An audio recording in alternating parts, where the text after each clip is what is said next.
Hey, and welcome to the Toadstead.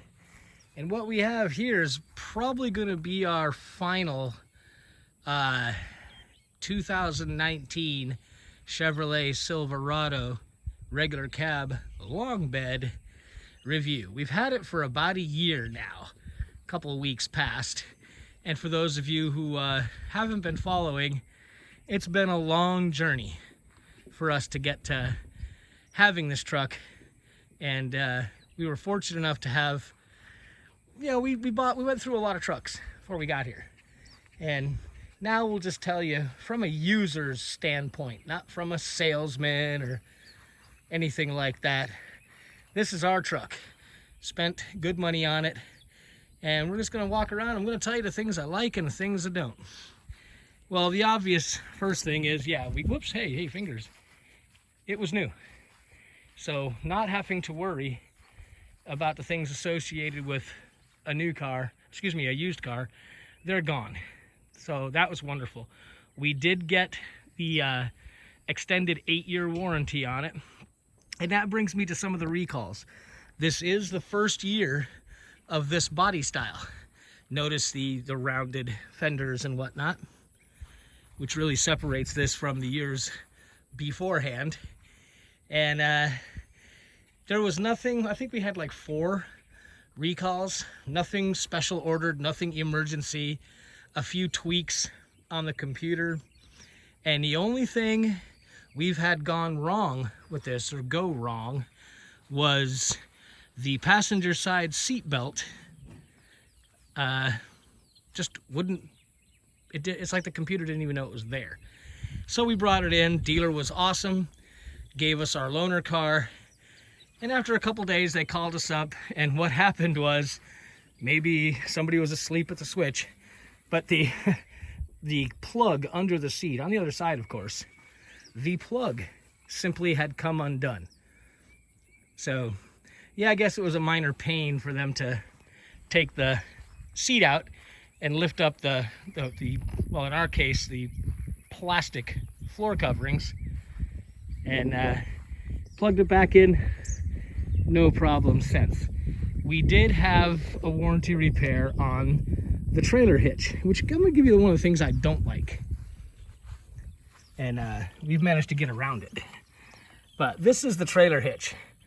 And up here is your flat 4. Down here is the big one, the 7. Now, if you have a 7-way plug, this makes no difference. However, if you have a flat 4, this spring, which does a wonderful job about keeping the water out of there, also bends the snot. It puts a lot of pressure on that flat 4. Not a fan. Now, we've simply got rid of all our flat 4 trailers. We had a couple that had the flat 4 on it, and yes, we have an adapter if we have to tow somebody else's, but we just took ours out. We changed ours over.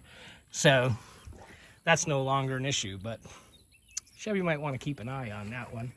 One minor irritation, and they call it a selling point, is that the sensors for the blind spot, I guess just call it radar, or whatever you want to call it, are in these little pockets behind this plastic.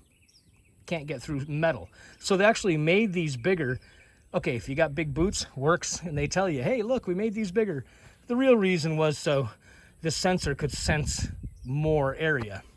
And believe me, it does. With that trailer, it goes off a lot. And down here we have more than one narrow road with trees on both sides. So it's quite often that we're going down the road, and I don't know if the camera will pick it up.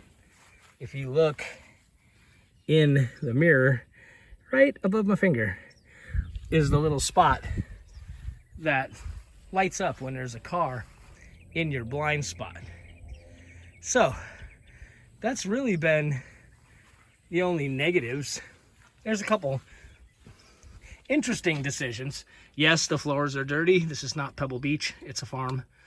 If you look where the USB port is mounted and how it's mounted, you got a 3rd seat here. This seat folds up and a small person can fit there.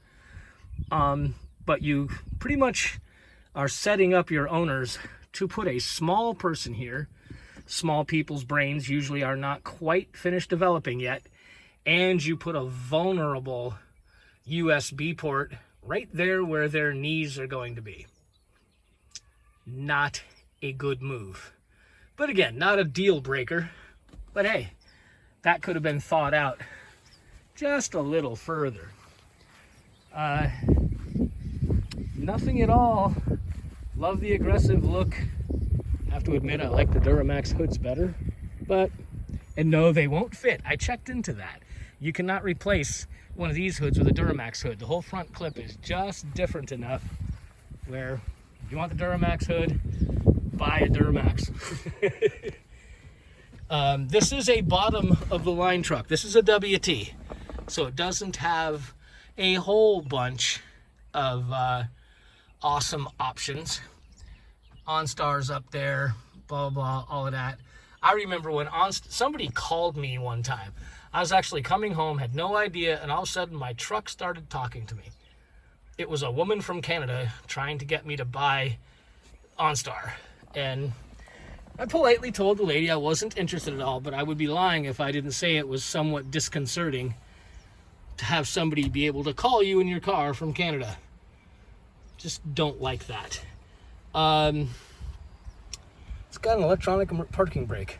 I've never used it. So we'll see. I have no opinion about that. Instrumentation's fine. I like full instrumentation. I do not like idiot lights. Most of this stuff can be duplicated by the little screen right there. I tend to just leave it on miles per hour. And you might be able to hear the wind picking up. So I don't know how far I'm going to be able to go with this before I have to start. Take a break because we've got a little storm coming in. But I'll get to the upper and lower glove boxes. As you can see, the lower one locks, the upper one doesn't. I guess that's a great choice. You know, some things you want to lock up, some things you don't. And we're weird. What's in that glove box? Gloves. That's actually what's in there. I think in a spare set of sunglasses. That's about it. As far as options, we got the trailer towing package and a few other things, including the electronic brake control, which I absolutely love. There's actually memory presets on it, and we tow more than one trailer on a regular basis, so being able to scroll through on that little screen and have the brake presets ready for each trailer is just awesome. This is something I simply would not go without on a truck. And finishing up the interior, probably the biggest and greatest thing about this truck is the amount of room behind the seat. So before I move this, that's my normal driving position. I'm not a small man. I'm 6'1", 250 plus. And you can see where that seat is in relation to the doorway. Now let me move it, which is something I don't normally do. And behind the seats, there is just an amazing amount of room. There's probably a foot at the bottom of my seat between where my seat bottom ends up and the bulkhead. An amazing amount of room. Now my lady has hers pushed back. She likes to stretch out like a cat.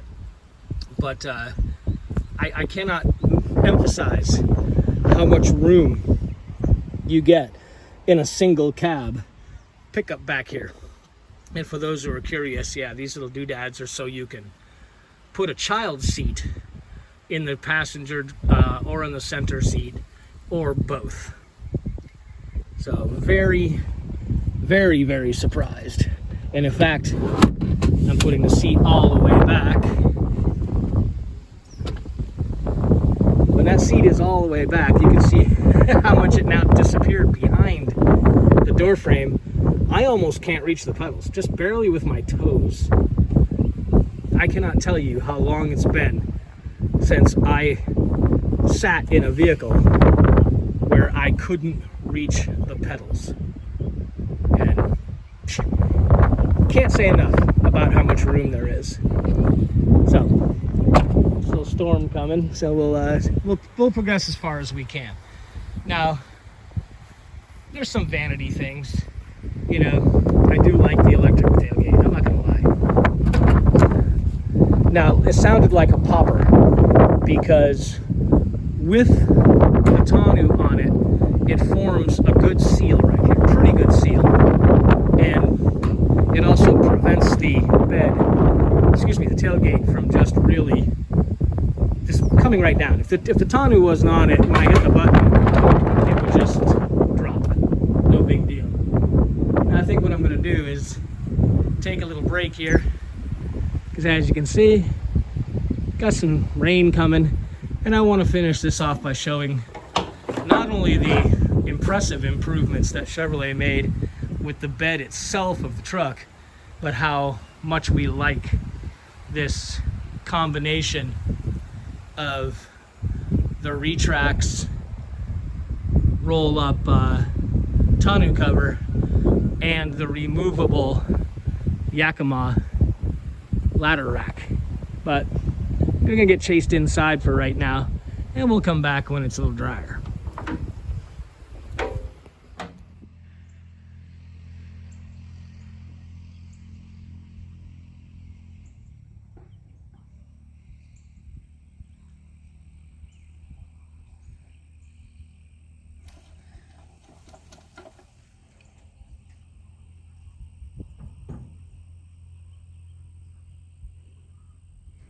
And that's how you get a swarm of bees.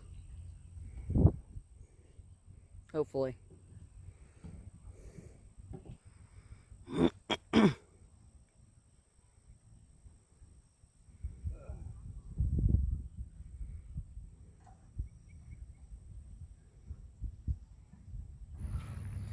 Okay, most of the rain has passed, so we'll see if we can get this one wrapped up.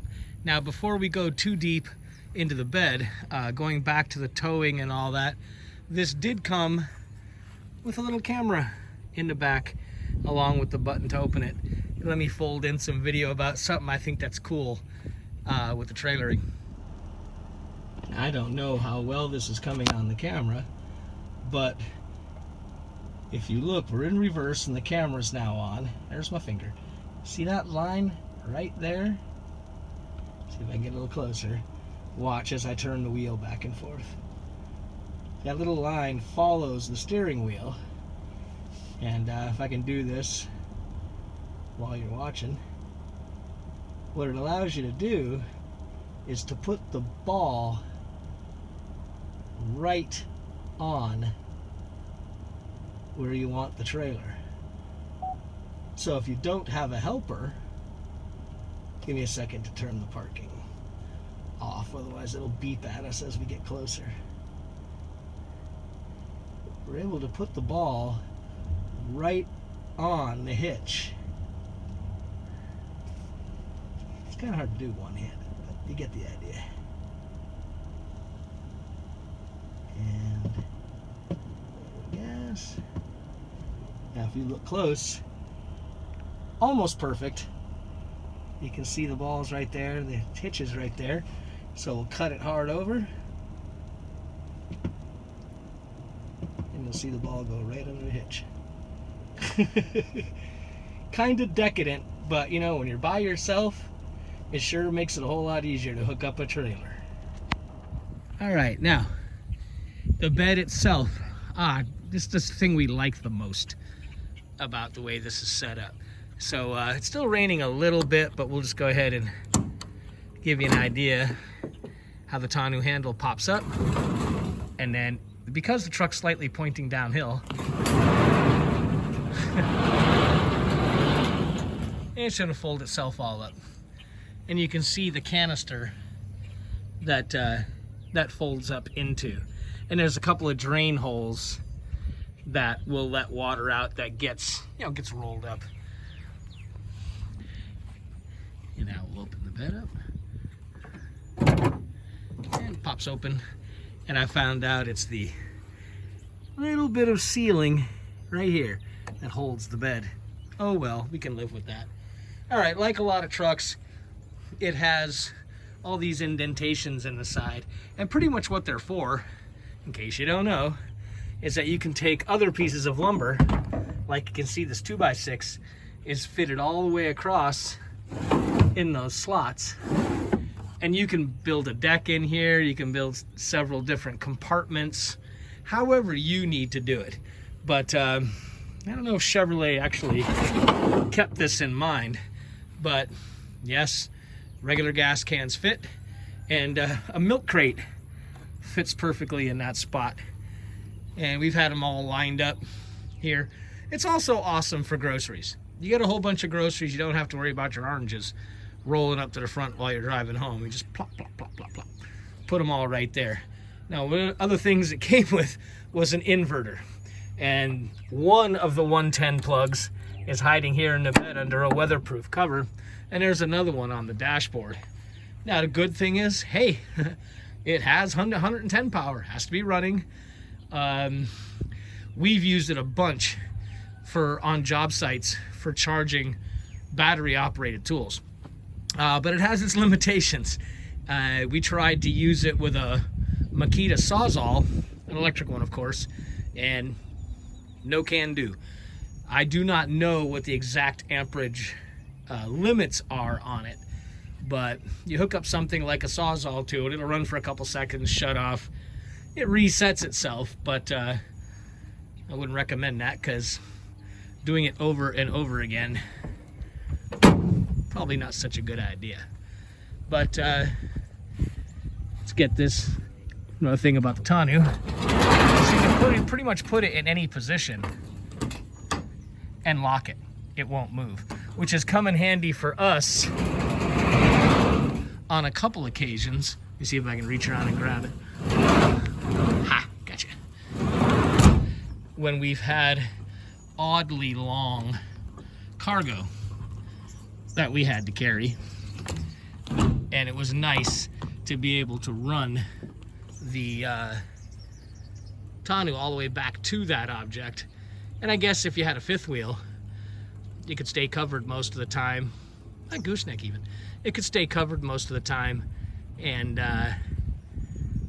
open it up just as far as you need it. But let me roll in some footage of a typical load that we do around here and why we really like this setup. Okay, well, sorry if there's a little wind noise, but there is the test. Pardon me, there's the test of the new Yakima racks. That's two 20-foot long culverts and a piece of heavy-duty 4-inch pipe. You can see this load. This is very typical of the kind of stuff we can do with the 3-tier loading system.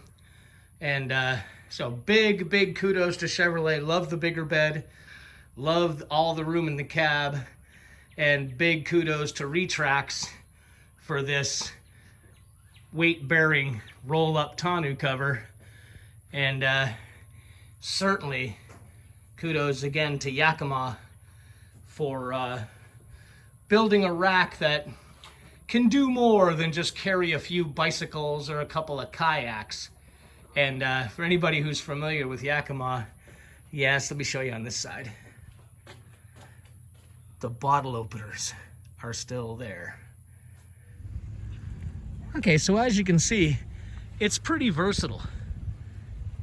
We're just very, very happy with it. For our use and for what we're doing, this truck really fits the bill. Few minor little niggly things we don't care for. And, you know, the rack and the tonneau, they're not cheap. You know, they're gonna add a few $1,000s to the price of the truck. But, you know, we didn't order a lot of things. There's a lot of stuff you can get with these Chevrolets that really amount to looks. Wheels, decals, you know, stuff that we don't consider very important. So going without those, I'd say the only thing that I kind of miss that I'd like to have is this one came with the tow hooks, but we didn't get the fog lights.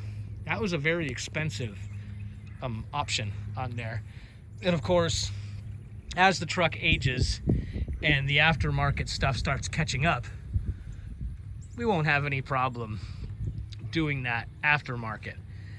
Some of the things we didn't get, again, we did not get any kind of navigation, all of that kind of crap, because, hey, our phone has it, and because the stereo system in this does have CarPlay, we can hook our iPhones right up to it, use Google Maps, and pretty much anything on the phone, any app that's compatible, just shows right on the car stereo, including, you know, Pandora and what's the other one, iHeartRadio, that kind of stuff.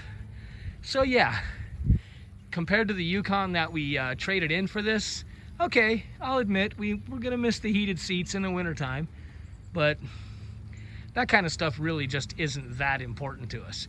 Being able to tow something like this, and that little bitty car doesn't weigh anything. We've had full-size vehicles on there, not to mention the tractor with implements. The rating for towing is over 10,000 pounds in this configuration. It has the 5.3 in it with the 6-speed, so it's not the latest and greatest. The I guess they got a 6.2 with the 8-speed, but again, you know, for somebody who needs a towing monster, maybe that's the deal. We don't need a towing monster. This has towed everything we've asked it to tow. Never had a problem with it. So after a year, that's the good stuff. The couple of little things we don't care for. So if you're looking for a farm truck and want to go new, I guess I'd have to say this one's definitely should be a contender. And the I would say, if unless you're really into the vanity or really need some of the, I call them more luxuries that surround some of the options that come with this, if you have a choice, pardon me, if you have a choice, I'd dump the luxuries and go with a setup like this, because it's versatile, it does the job, fuel mileage is adequate, and I think one time we had 20 bales of hay on this thing and were able to pull into the garage, which is actually kind of cool. You know, the beds on these are a little larger than they were before. It makes it a little hard to reach over sometimes, but we'll take the bed volume. Now, what are we gonna put on it that yet has to be put on it? Honestly, I think the only thing we're gonna get is very small steps right down here, because if any of you ever owned especially a pickup with seats that have these little wings for your bottom, when you swing out of it, you really put a lot of pressure. And I've seen this seam here and these seams here just go away after a while, and it rips the seat. So that's really all I can think of, is those little steps, one on each side, just the small ones, not the big long ones, and then maybe some rear mud flaps, just so we don't kick stuff up onto whatever we're towing. But other than that, real small dollar stuff, I'm gonna have to say the 2019 and the 2020s they're all gonna be pretty much the same with this new body style. Definitely worth taking a peek at if you're in the market. Thanks a lot for putting up with this long video. I really appreciate it, and we'll see you next time around.